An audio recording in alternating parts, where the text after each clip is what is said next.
the desert of the real.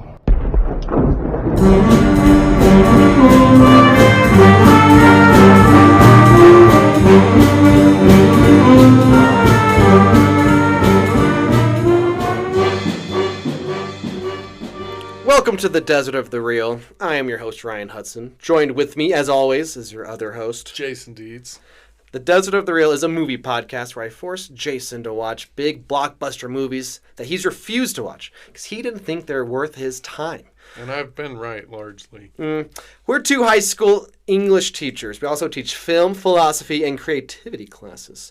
We have graduate degrees, and we use our academic training to dig deeply into movies. We explore the creativity, philosophy, and ethics in our films, and we push you, the listener, to think critically about their entertainment. Preach, my brother, preach. You guys are here. You are critical thinkers. This is where movies meet academia. Stop it. As ChatGPT once said. But today we are joined... I decide I'm not going to react to that anymore, and then you'll stop saying it. We are joined today with a special guest today. We are. Would you like to introduce yourself? Yeah, I'm Hazel Folsom. I teach here at the school. I teach American literature and journalism. Yep. Nice. Very nice. Yep. We're super excited to have her with us. She's one of our favorite people. Oh, thank you. Welcome. Hazel, what is your relationship with the Marvel movies? I think the first one I ever saw was Avengers when it came out. Oh, yeah? Like, I never watched any of them before that. But I've been watching Spiderman, like, my whole life. Yeah? Like the cartoon Spider-Man? I think I watched the Tobey Maguire Spider-Man over and over and over, like, since it came out. What do you think? Jason hasn't seen these ones. What do you think of the Andrew Garfield Spider-Man movies? I thought he was too cool to be He Spider-Man. is too cool. He can skateboard. Yeah. Everyone likes him. It's like, that's not Spider-Man. Is that the one with Doc Ock? No, that's the one. You haven't seen these. It's the Lizard and Electro. Okay. You haven't seen them. Maybe you should watch them. That should be like a bonus episode where you watch the Andrew Garfield Spider-Man movies. I've way passed my USDA for superhero movies for my lifetime. USLA. I don't even know what you mean by that. Well, I've exceeded the vitamin intake that you get to the point I might die. Here's my hot take. I don't know if it's a hot take because I like this movie a lot, but it's nowhere in the ballpark as the Tobey Maguire movies. At least the first two. Spidey 3 is maybe not amazing. That's not Sam Raimi's fault, though. I see what you did there, though. He wanted to do things. The studio said no, even though he gave him 2 successful movies. But Spider-Man 1 and Spider-Man 2 are so good. And now we're at Spider-Man Homecoming. Little boy Spider-Man. Tom Holland. Okay, Yeah. Tom Holland. Yeah. Got it. I actually love how he kind of looks and acts like an actual teenager in this one. Isn't he? I think he's like 18 in real life or something. He's older than me in real life, and I was a senior in high school. Like, I just graduated. Are you Oh, kidding? really? Oh, wow. He sells 14. Yeah, that's why awkward teenager. That's like Spider-Man. Yeah, I never would have thought he was like 19 when he filmed that. Yeah. That's crazy. Yeah. I know all my friends were like in love with him, but I was like, he's like 15. Right. I like he's a young teenager. Like, I love the Tobey Maguire movies, but he's always looked like a grown adult in high school. Would you like to give a summary of the movie? So we got little baby Tom Holland, and he's a teenager, and he's a nerd, and he thinks nobody likes him except for Ned. Okay, Ned the nerdy guy. They hang out. They, have all the feels for some senior girl. They're in the decathlon of intelligence or whatever it is. And then he wants to be awesome. He's trying to be awesome. He goes out. He, directs some lady as to where to find the deli. Yeah. And, he's trying to be doing superhero stuff. He's constantly calling poor Happy and telling him, I'm ready for something. And then he happens to witness this sale of super high-tech weaponry. And so he's like, oh, hey, Happy, I've witnessed this, and you should do something. Crickets. And so he assumes that Happy's just blowing him off, and so he goes to find, these guys and what they're doing and why. Well, Batman happens to be the bad guy, and he's like, I just want to make these things to provide for my family. And so he's stealing this alien tech and making all these weaponries. He also makes this big suit that really makes no logical sense at all, but it's okay. He's flying around, stealing crap, making weapons just so his daughter can dress in skimpy clothing and go to the prom. Tom Holland opts out of going to the decathlon of intelligence in order to try and track down the guy. He finds the guy, and he's got this cool, the tech in here is really cool. I'm just going to say that. It was super cool. But he finds the flying guy, Batman. What's his name? Oh, Vulture. Vulture. Yeah. When I say Batman, you're like... I know who you're talking about. Okay, I'm talking about... understand. Yeah, okay. You could even say Birdman and be the same thing. Wait, did you ever see Birdman? Did you see Birdman? Is he Birdman? He's Birdman. Oh, I didn't know that. Movie? So we see he's stealing crap, and Spider-Man has lots of catchy little juvenile lines that he says, and they're called quips. Quips. Thank you. It's very important See, to his I'm character. learning all of this stuff. Quips. He's lots of quips. So something blows up at the top of Washington Tower, and he quickly has to, save his friends and whatever. So he does. Then they go back. The girl that is the Vulture's daughter, he asks her to prom, and he's so excited that she says yes because she's a senior. And so he goes to pick her up.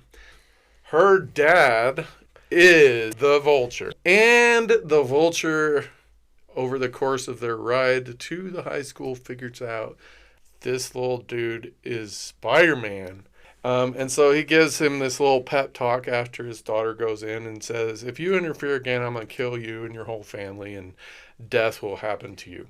So Spider-Man goes into the prom. He's like, I think I want death to happen to me. So he goes out the back. He gets punched by this thing that makes no sense whatsoever.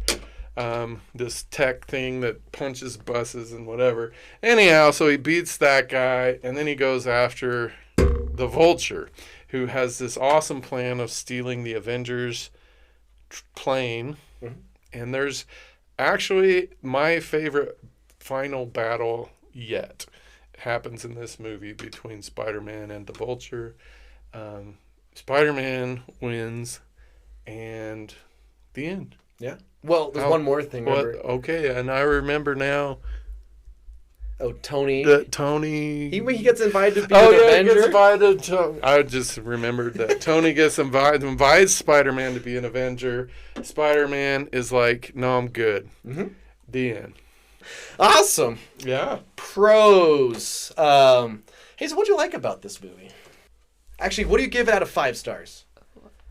I give it a 4. I didn't change my rating from the last time I watched it, probably when it came out. I was like, 4, that's good enough. So I left it at it.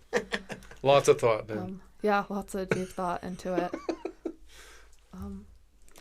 No, I liked it. I think, actually, that same year was my senior year of high school, and we went to Washington, D.C. for a national academic competition. That's awesome.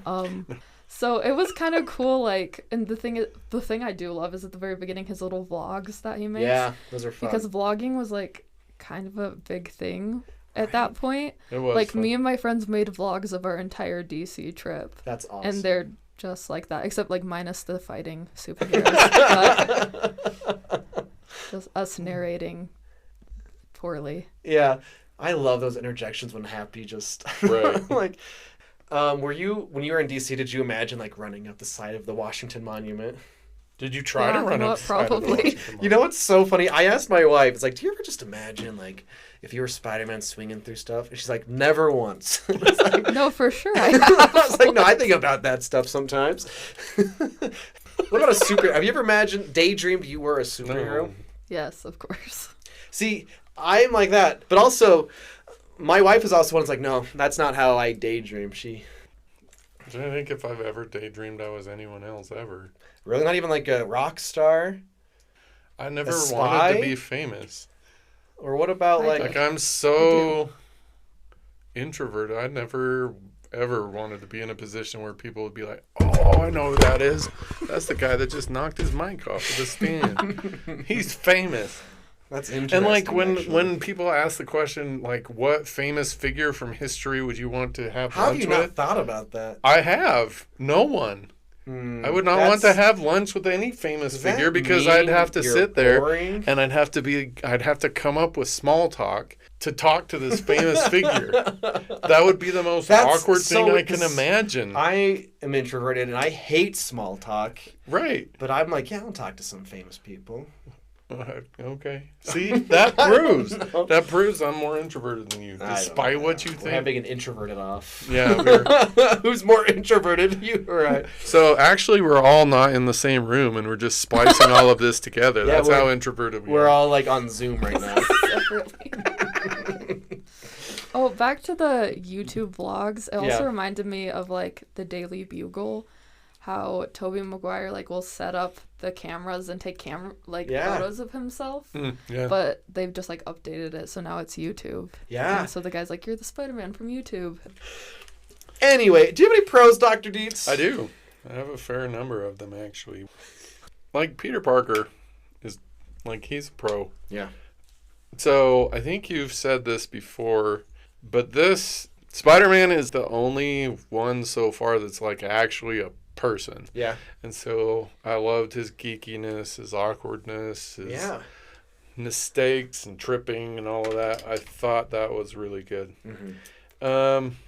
See, I think that's my favorite part of this movie. And like previous Spider-Man movies, but this one does it well, is Spider-Man can't have it both ways. He can't be the hero and he can't have like a life outside Right. of a hero.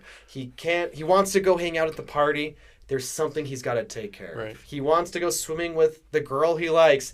He can't because of bad guys. Yeah. That's what makes Peter Parker, Spider-Man, the most relatable hero. Sure. So, Captain America as a fitness spokesman. That's kind of funny. It was funny. I put it under the pros. I also put it under the cons. I don't know if I like it because I'm very much Team Cap. Did you see the end credits one? I did. Where it just trolls the audience. Sometimes waiting for something you're disappointed. Right. or whatever. It was funny. Yeah. The Batman moon thing, I thought was... Like the half a second? Yeah. I saw thought that was too. super cool. Yeah, I 'Cause noticed it's that like too. I was Batman. I put down, I loved it. He said yoink. I have yoink! Yoink! That was great. I already mentioned that I think this is one of, if not the best, like ending fights in terms of the logic of it. I thought it was perfect. Oh, we've learned Jason is a Logos person. And Ryan is a pathos Yeah. person. What affects you more, probably? Ethos, pathos, or Logos? I don't know. What convinces you something is good more? I don't know. So when you're watching a movie, do you respond more to the emotion of it or to the logos of it, logic of it? Probably the emotion. So you're Like, Team Ryan. Pathos. I Team cry pathos. almost every time I go to the movie theater. Oh, wow. But also I cry easily. Bluey makes me cry. Oh, my. Yeah, Bluey has made me cry. Yeah. Wow. Anyway. I like that we get to see him being like the friendly neighborhood Spider-Man. Like Yeah. him helping out the lady and like the Yes. bike and stuff. I thought it was cute. Yeah. Yeah. I think a lot of these Marvel movies forget about the everyday people. Like Yeah. that. I love this specifically for that reason. But there's a lot of Marvel movies that it forgets the everyday person. Yeah. This one does it well, though. Yeah, I agree with Yeah. you. Yeah, the stakes get higher and higher, and I like the idea of just the superhero is just there for like his city, and that's it. Yeah. Yeah, and he does bigger things, but that's something a lot of people praise the Tobey Maguire movies for. It's like one person gets one scene and one line, but they feel like a person that exists in real life. Yeah. You know, like the guy throwing a wrench at Green Goblin. You mess with one of us, you mess with all of us. You know, that's like that's a guy from New York. Yeah. His only line, but I know he exists outside the screen type of thing. yeah. And I just like the teenagers being teenagers, like especially working with them all day. I was like, I know all of these kids. Yeah. Yeah. Yep. Like, Yep. There's that one, I love it when Ned at one point has like the Spidey mask on. He's just wearing the mask. Yeah. Yes. It's like, yeah, they'll. Yeah. You're right. They act like teenagers. Well, I'm watching it with my brother, and it's the scene where they're eating Doritos, and he's like, I should do that. Invite people over for Doritos. Yeah. Yeah. And I was like, you can. That's No awesome. one's stopping you. Yeah. That's awesome. Ned, there's not really like a character equivalent to him in Peter Parker Spider-Man, No, they're... but in the Miles Morales comic books, he has like basically his best friend is like Ned. Yeah. So it's pulled from a different Spider-Man and placed into this. That's my biggest problem with Oh, the really? Tom Holland Spider-Mans. Is they stole from Miles Morales' stories and Yeah. his characters. I mean, And I love Spider-Man, but like Miles Morales is my guy. yeah. I love him. I am a little surprised they haven't officially introduced him in these movies. But they hint at him. They hint at him in this movie, but you know, he doesn't appear for a lot of movies after this. Well, yeah, Ned is totally Genki from Miles Morales' story. And then instead of Liz, Miles likes Tiana Toombs, who is Vulture's granddaughter. Oh, really? Yeah, so she's also taken from Miles Morales. Oh, And I didn't know then, that. I mean, they have Uncle Aaron in the movie very briefly, which is Miles' uncle. Donald Glover, you know, Childish Gambino. He mentions a nephew at one point. He's like the reason Miles Morales exists partially. which is cool. He is. Well, I don't know like everything about it, but I do know there was a scene in Community, right, where he's in his Spider-Man pajamas or something. Yeah. And then there was like a campaign, I think it was mostly on like Twitter and stuff, that people were like, oh, we should have Donald for the next Spider-Man. Yeah. And so then they created a black Spider-Man in the comics, which was Miles Morales in 2011. Which is Childish Gambino. Which is inspired by that's him. super cool. Yeah, and I think he even got to voice him on one of the like cartoons or games or something. Yeah. And I know like they didn't want to do the whole origin story again Yeah, because it's which been I think done. is a good idea. But like part of me feels like that takes away from who Spider-Man is because we don't see it, and I feel like it doesn't even like he never mentions anything. Yeah, like no uncle. Yeah. Yeah. I don't know. I still think it's a good idea because we have seen it twice in two separate movies. And then 100 times in Across the Spider-Verse. Right. It's kind of like in every Batman movie, we see Batman's parents get shot somehow. Right. It's like we don't need to see. Yeah. We understand what happens now. Yeah. But I don't know. I think it works without. Because this is the thing. A lot of people get hung up on. This is Peter Parker in a world where Tony Stark exists. So it's like Spider-Man can't have all these devices. That's too much like Iron Man. He's basically Iron Man Jr. now. But this is the world where we have, since the first Iron Man movie, had Iron Man existing. I think it makes sense that his suit is super fancy, has like the voice and everything, can do all these things. Because, you know, ultimately he defeats the bad guy without the fancy suit. Right. And so he gets that redemption there. He doesn't need the suit in the end. Cool. Yep, cool. Oh, real quick, I wanted to cite my sources because I'm always telling my students to do that. But if you want to read a good article about like comparing Miles Morales to the Tom Holland Spider-Man, it's from The Mary Sue and it was written by Princess Weeks. So cite your sources. The website's The Mary Sue, and then Princess Weeks is the author. It's called How Similar is Marvel's Cinematic Universe Spider-Man to Miles Morales? Oh, interesting. But I think the part I like the most is that she says basically, why did they just take all of these pieces and not use Miles? Yeah, that's actually a great question. Like, they'll take his girlfriend, his best friend, and his uncle, but not him. I think there's so much to love with this. I think this is one of the best villains in all the Marvel movies. He is up there. Here's why. Because, like, the opening scene is back in the first Avengers. They're cleaning up. Right. He's the guy. And then he gets kicked out from Tony Stark's people. He's like, the people who made the mess are getting paid to fix the mess now. Right. I don't know. I feel for this one. This Yeah, is for sure. one of the few times I'm like, I kind of wish Vulture would win. You know, like, I love you, Spider-Man, but honestly, let him just take his thing so he can make money. Maybe because it's my father-in-law, he's like a contractor and stuff. And, But I'm like, he talks to the one dude, like, I bought trucks for this. I have new people on this job. This is going to be a big deal. Nope, just taken away from him. Right. And so he has that conversation with Peter at the end. It's like, you don't understand. We are not like those guys. We are like the bottom rung. Peter's always like, yeah, I know, but selling weapons to criminals is wrong, and something like needs to happen. Like, yeah, I get you, Spider-Man, but I kind of see, out of all of Marvel's villains, let's see where this guy's coming from, you know? Yeah. Like, you know, yeah, these billionaires like Tony Stark versus the everyday guy. You don't agree with that? No, I don't. Okay. Everything that you said works to the point that you said it. Yeah. Okay, so this dude, though, he's getting tech that no one else on the planet has. Yeah. So what he thinks immediately to do with this tech is to sell it so he can have a big house. That seems kind of stupid to me. But everything else you said, I'm down with. I really liked the Vulture. I love the Everyman. I love, like, he's being crushed by the big system, all of that. I just love, like, the Vulture has never been, like, the big baddie before. You would never expect, who's the one bad guy? Vulture? That seems like Vulture would team up with some other person instead of... All he's doing is the same thing that Tony Stark has done. Exactly. The only difference is he's the little guy and Tony Stark's the big guy. Yeah. And I think... and I'm about that. I'm with you on that. Okay, good.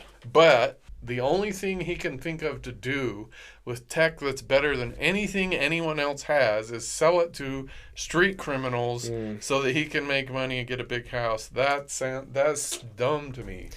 I like the Vulture in this movie. I do too. In the Andrew Garfield movies, they were building toward the big third movie as the Sinister Six. Oh. Because Spider-Man, bad guys team up, the Sinister Six. Vulture is usually part of the Sinister Six. But we never got there because that movie never got made. But it's just kind of cool how they take what could have been part of a big movie and like, you are the main bad guy now. This movie almost felt like a non-starter for me. Oh. Like, I honestly, by 3/4 of the way through, it's just small. It's a small scale thing, which I think is good. Really good. But, like last time, with the color change, this time with the change of scope, I caught off guard and I didn't ever really mentally shift into the space of this movie. Interesting. Because every other movie that we've watched for this podcast from the MCU is big scope. Yeah. And then this is just a breath of fresh air. This little guy wanting to provide for his family, and so he's selling alien tech. Yeah. Other pros. But like at the beginning, when he's with Tony Stark in the car, he goes open the door. And I was like, that's not a hug, just grabbing the door. Yeah.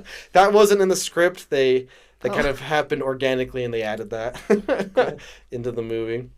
I just love how this movie just shakes up a lot of stuff with Spider-Man. Like Flash Thompson. Traditionally, the All-American quarterback guy. He was the guy that was making fun of Peter Parker like the whole movie. He's played by a man named Tony Revolori. And like where we saw him before this movie was the Grand Budapest Hotel. He plays like the right-hand man of Ralph Fiennes' character. And like that's Flash Thompson. When they announced that, it's like, that's going to be Flash? That's nothing like you'd have expected to be a Flash Thompson. Like in the other movies, he's just this big, beefy jock guy. But in this movie, they flip it on its head. They make him love Spider-Man and hate Peter Parker. And you just wouldn't expect Flash to ever look like that. And I think that's really cool for them. I like the little villains. Like there's the Prowler we already mentioned. A guy, Scorpion. There's a guy with the Scorpion tattoo on his neck. The Shocker they named. And then there's the Tinkerer. Is the Shocker the guy with the hand thing that doesn't Yeah, make any yeah. sense? Anyway, the guy making the stuff is the Tinkerer, another minor character.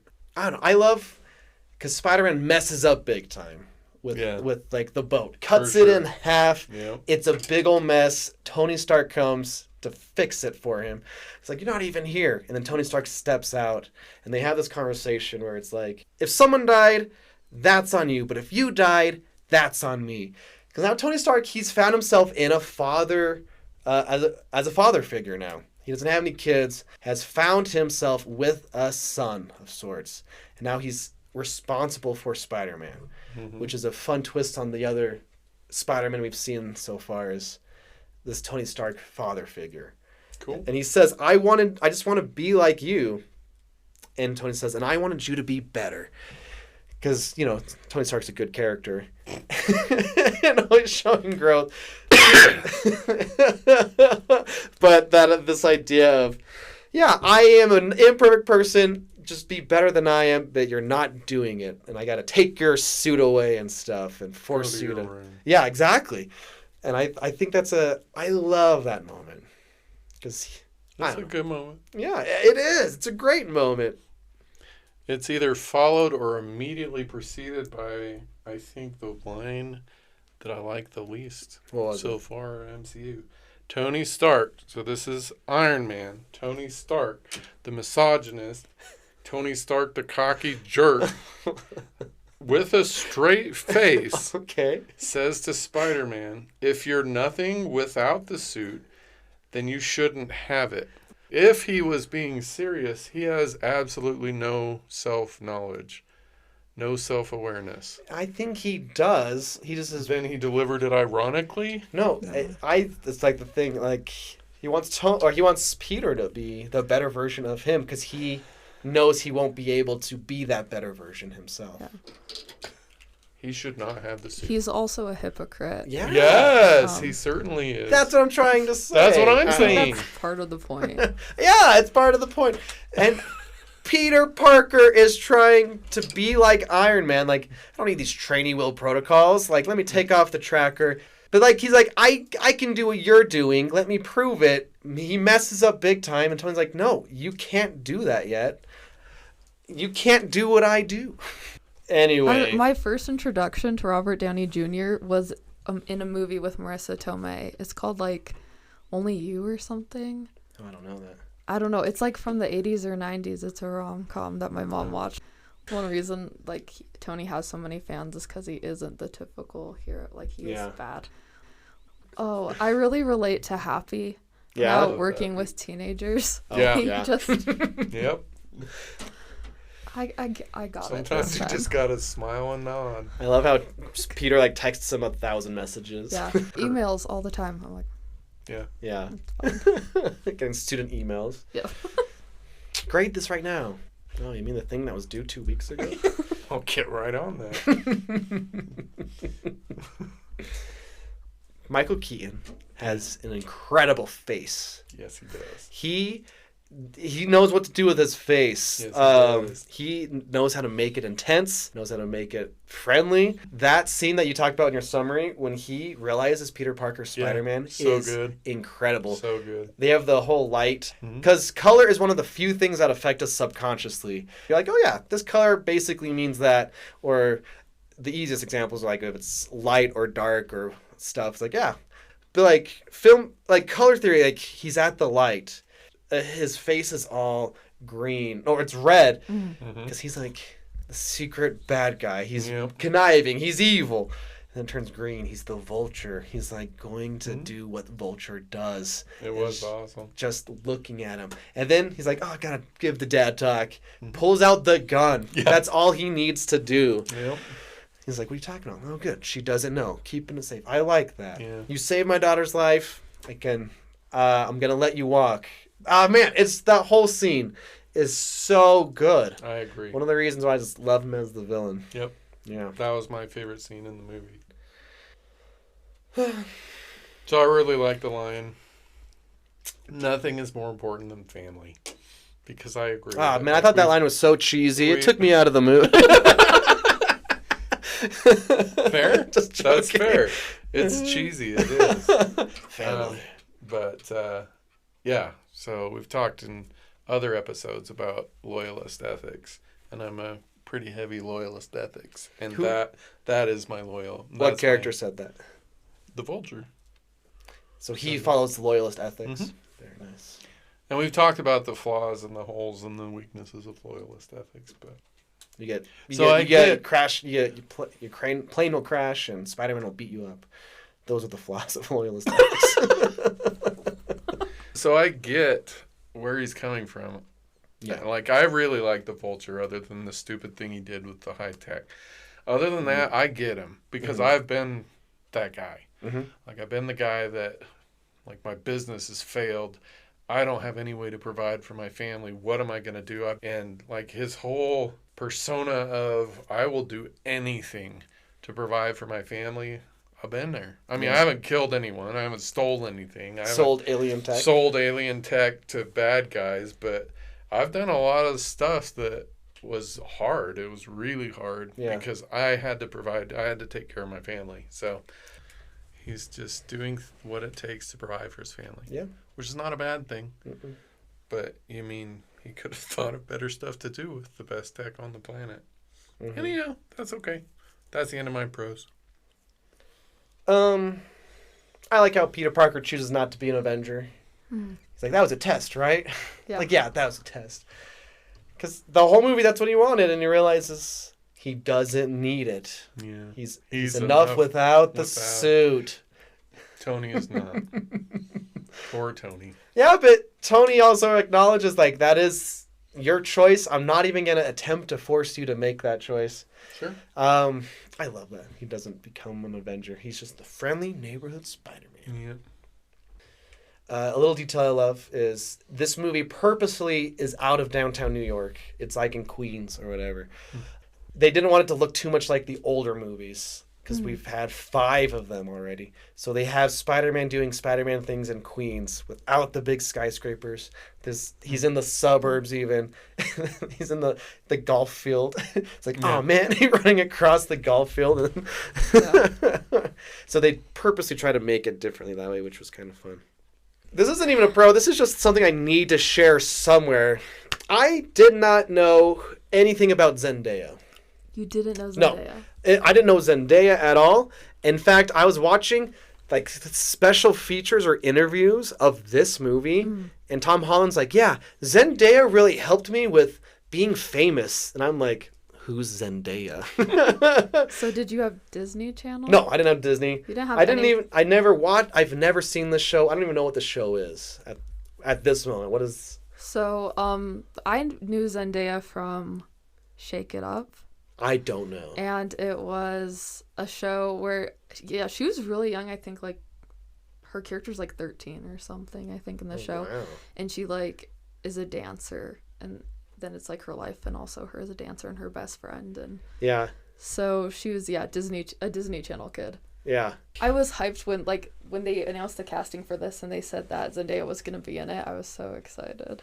I love her character. I love Zendaya. She's MJ, the secret she's a MJ. different MJ Yeah. than and previous. people freaked out like when she was cast as MJ. Oh, really? Because because now she's super famous. Yeah.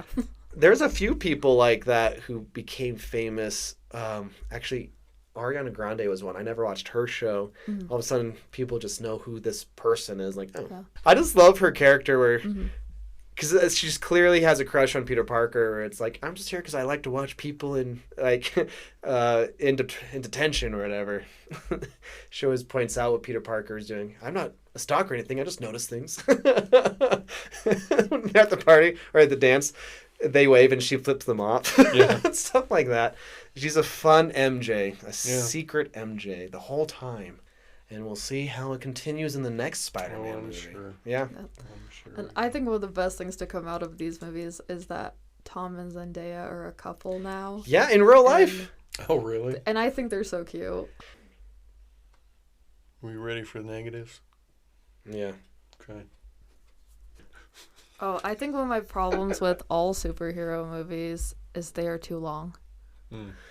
That's fair. I have a hard time just sitting there and watching them for a long time. And then I think it's just the nostalgia of having loved the other Spider-Man movies more. Yeah. Yeah. Yeah. Like the Doc Ock ones. Yeah. The Green Goblin. I love Green Goblin. ones, He's yeah. probably my favorite villain. Mm-hmm. Those were really But good. that's like Spider-Man's main bad guy Yeah. too, and but Willem Dafoe is so He did so good. good. He He's like, a great actor. I'll get you, Spider-Man. Oh, I was so scared of him. Yeah. Like, Yeah. terrified. That was my... I saw Demon. some. Even not in his suit. He's Yeah. terrible. So scary. There's that Weird Al. You ever heard the Weird So Al good. song? Swing us a web, you're Spider-Man. There's like a line that says you're scarier without the mask or Yeah. something.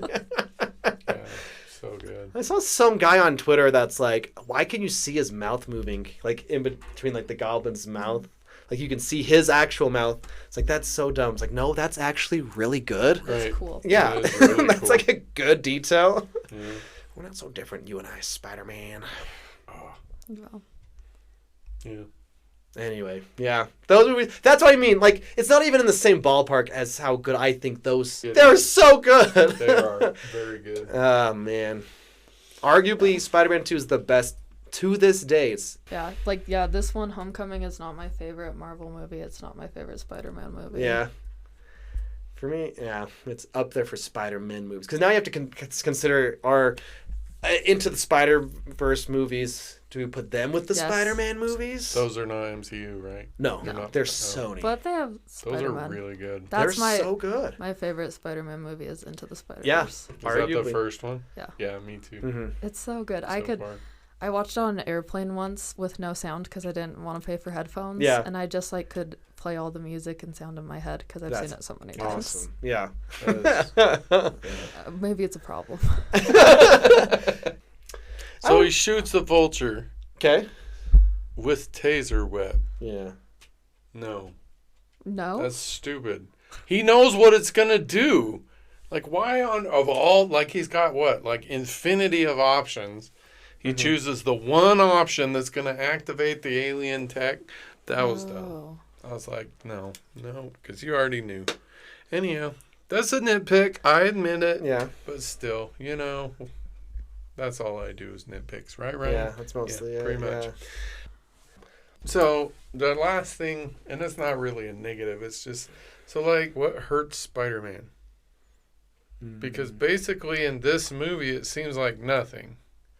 Like, there is no weakness, there's nothing that can hurt him. Like, a frickin' 400 tons of concrete fell on top of him, and he just picked it up. I mean, he didn't just pick it up, Yeah. but, like, so nothing can hurt him?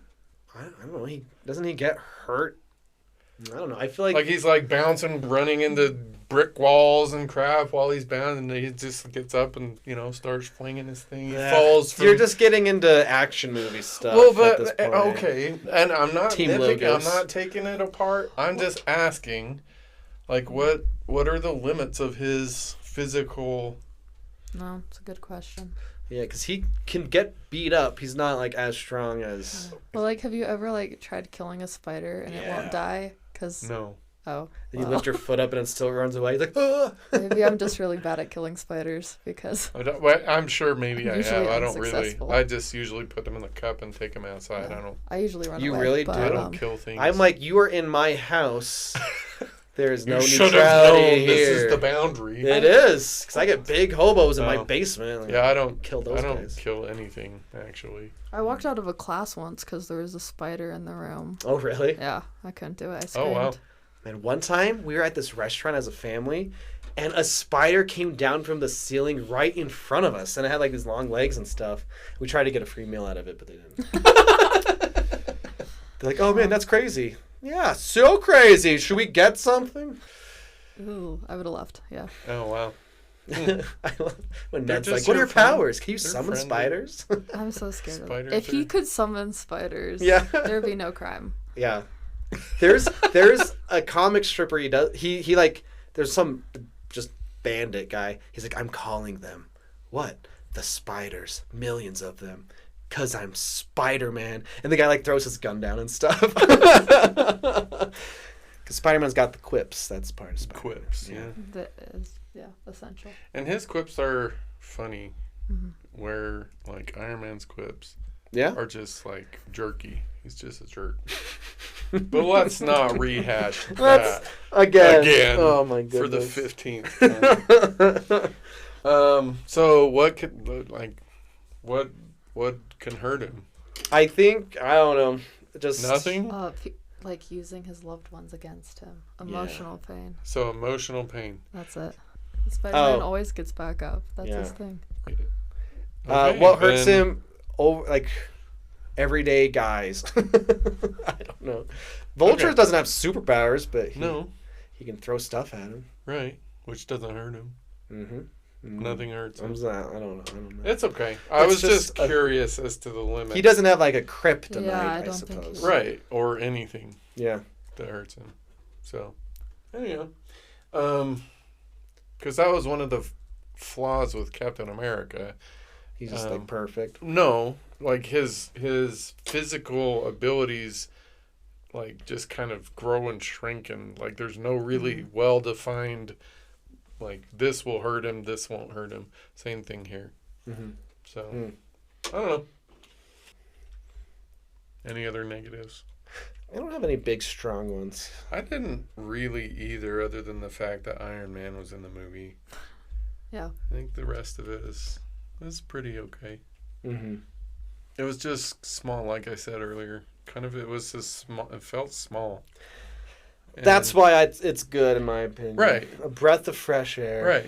And I didn't mind it. I just didn't realize it was small until like 2 hours in, and I'm like, oh, this is the movie. It's not building to some bigger something. So let's shift into the Philosophy or film studies of the real? or philosophy. I don't care. I don't care either. Oh, what expertise! Yeah. The journalist. Oh yeah, I was Journalism thinking of the real. we need those videos that they do in the movie. My students would love that. We should start one. My favorite one is like, do you want to go to the dance with me? I'm sorry, I was already asked by someone. Oh, okay. Like those videos. You're saying in the school we need those. Yeah, we should. Those morning announcements. Okay. The girl from. Yeah, I think that would Well, be. we have like a TV in the hallway too that we could put it on, or we could put it on like YouTube and have you guys watch it live. But I agree. We have technology. We should have those morning announcements. Televised. Maybe that's another reason I liked Peter Parker is he's a journalist. Oh, hey. But he works for a newspaper. I love it. I just like how Spider-Man, he's smart. In this movie, it leans into that. His friends are also smart. That's kind of unique for He's this nerdy. version, too. Yeah. Also, he has, like, remember in Civil War, he's like, you guys ever see that really old movie, Star Wars? Or it's like, Yeah. Peter Parker, you have all these Star Wars Legos. You know what Star Wars Right. is. You don't have to... That's a nitpick, though. Oh. Okay, my film studies of the real is the hero's journey. We go over the hero's journey because it's, fundamental. Most of our movies follow it, whether intentionally or not. But a hero starts at one place, goes on this journey into the unknown, faces new bad guys, has an ordeal, rock bottom, recovers, learns something new about him, comes back and saves the day. Mm-hmm. I use this clip for the approach and the ordeal. And there's different wordage out there for the hero's journey. But the ordeal, also known as the belly of the whale, rock bottom. But the approach is Peter Parker, he thinks he can do it. I'm going to go stop Vulture by myself. Mm-hmm. And then like Vulture does his things like, you missed. And that's when the rocks fall on him. Right. It's based on an actual comic that happened. He sees the mask in the water, Right. and it's half his face, half Spider-Man's face. And like it's literally rock bottom. Maybe that's why I use it, because it's like this is the worst thing he's ever been through as a superhero. Right. Is this. Yeah. That's why it's his ordeal. But then he realizes his reward after this ordeal. He is Spider-Man. Like, come on, Spider-Man. Come on. That's a great moment. That's a good moment. I think when he's yelling for help, it sounds so genuine. Yeah. It's like that's showing off his acting chops. And Yeah. I think he's a good actor. No Way Home, I think, has maybe the best acting he's shown. Maybe. If you can't think of the scene, then maybe it's not, because there's one scene that stands out definitely in my opinion. No, I know. Okay, so he has got acting chops, and I think that's where they started to leak through, is when he's yelling. But anyway, this idea of the hero's journey, we keep telling one myth over and over again. The monomyth. Monomyth. where a hero of 1,000 faces. That's why you don't like action movies, because it's the same thing over and over again. But here it is. I think I'm going to dump this thing I've been holding this entire time. Like, because you're like, oh, they're all the same. That's why we started this podcast. Yeah. All these movies follow the hero's journey to a T, essentially. And you're not wrong. Is the good guy going to stop the bad guy at the end? Yeah. Almost. You can guarantee that's going to happen. Mm-hmm. But what we do not know is how. What are they going to sacrifice in it's the journey? What is the journey going to do? Is he going to stop? This is for all superhero movies. Are they going to stop the bad guy? Yeah. But what might they lose? What might they give up? Who might die? What might they sacrifice? Yeah, people don't really die in Marvel. We talked about that before. Mm-hmm. But we don't know that. I did think of something else for the journalism. Spider-Man's story usually does have a lot to do with like media and the perception of Spider-Man. Like, is he a menace to the town, or like is he really this friendly neighborhood character? And we talk a lot about bias in our news.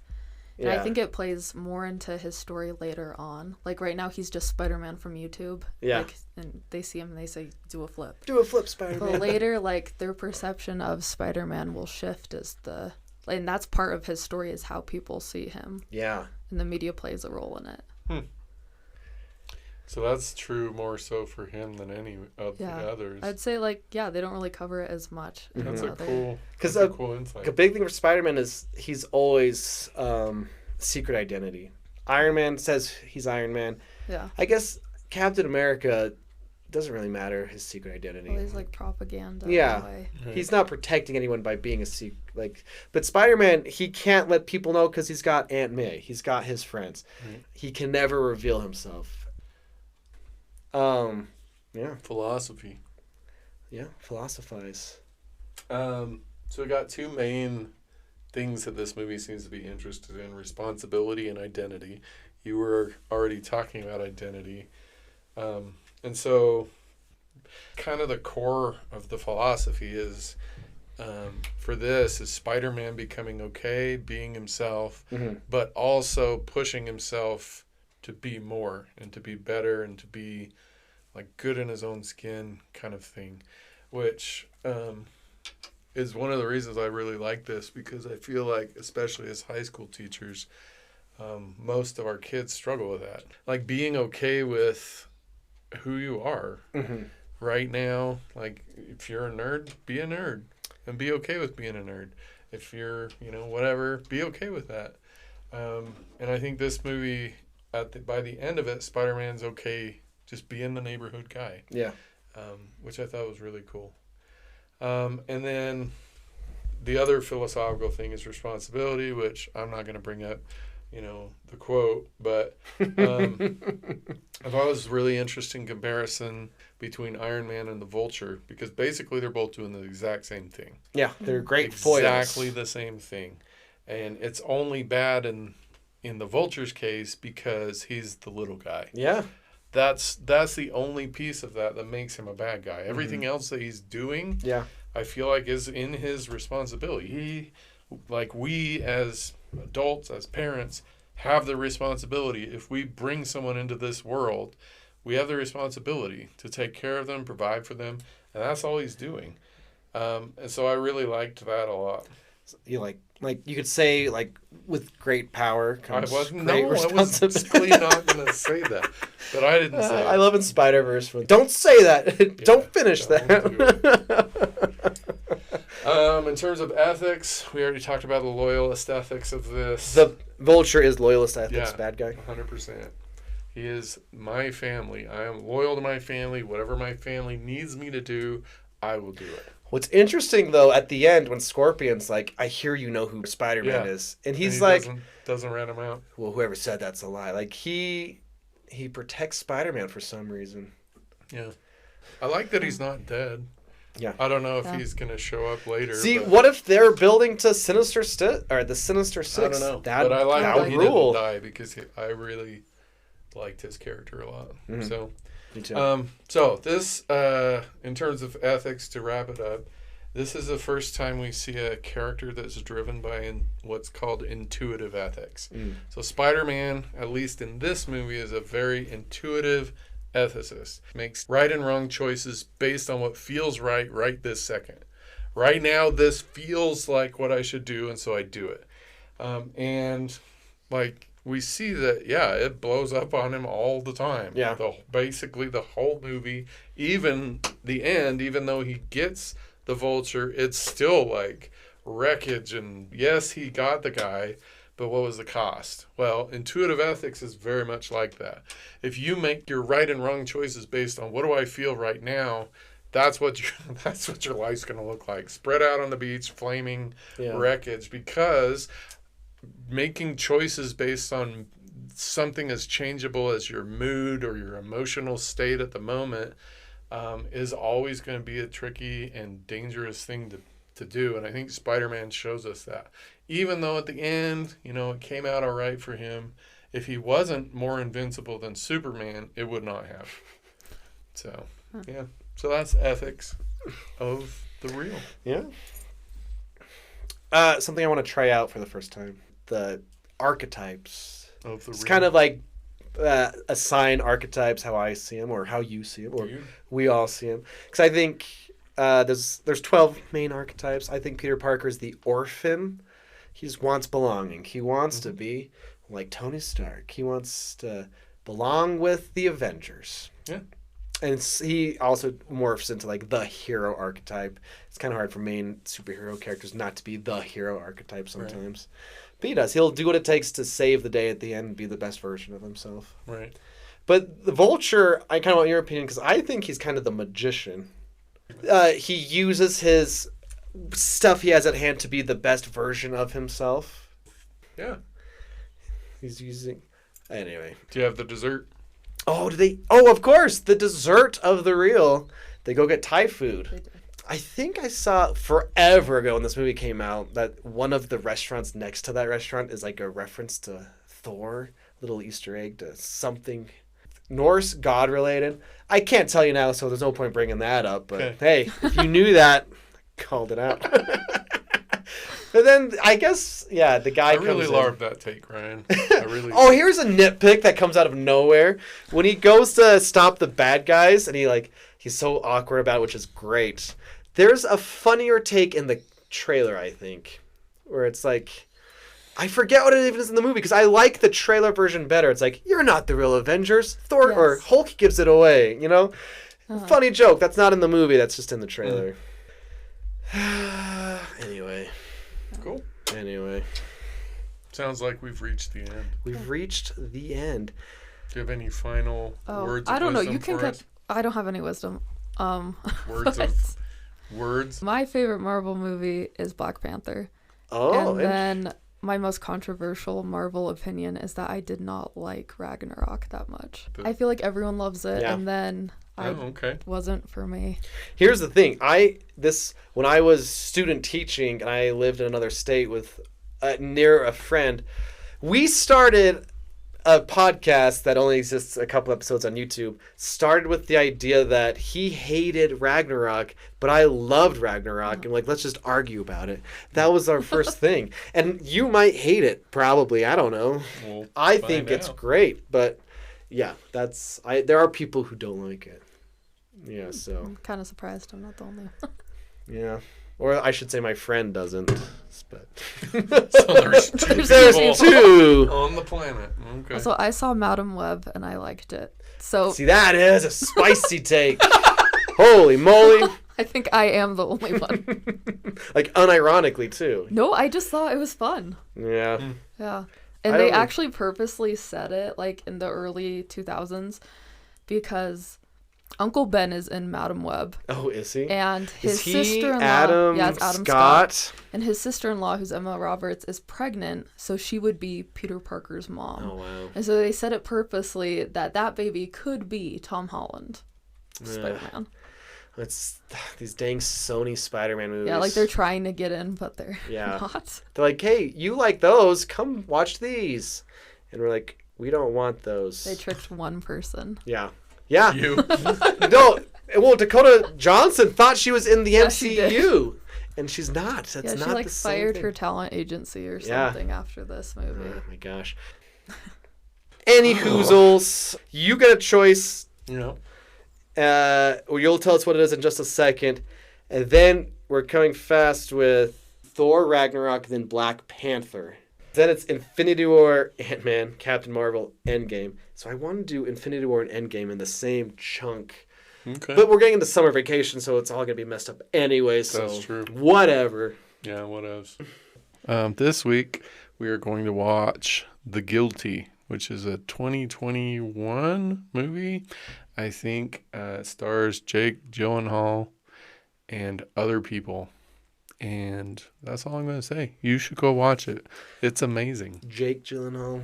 That was a pandemic movie. Mm-hmm. They it didn't. was. They like filmed it in separate locations because of the pandemic. It's so good.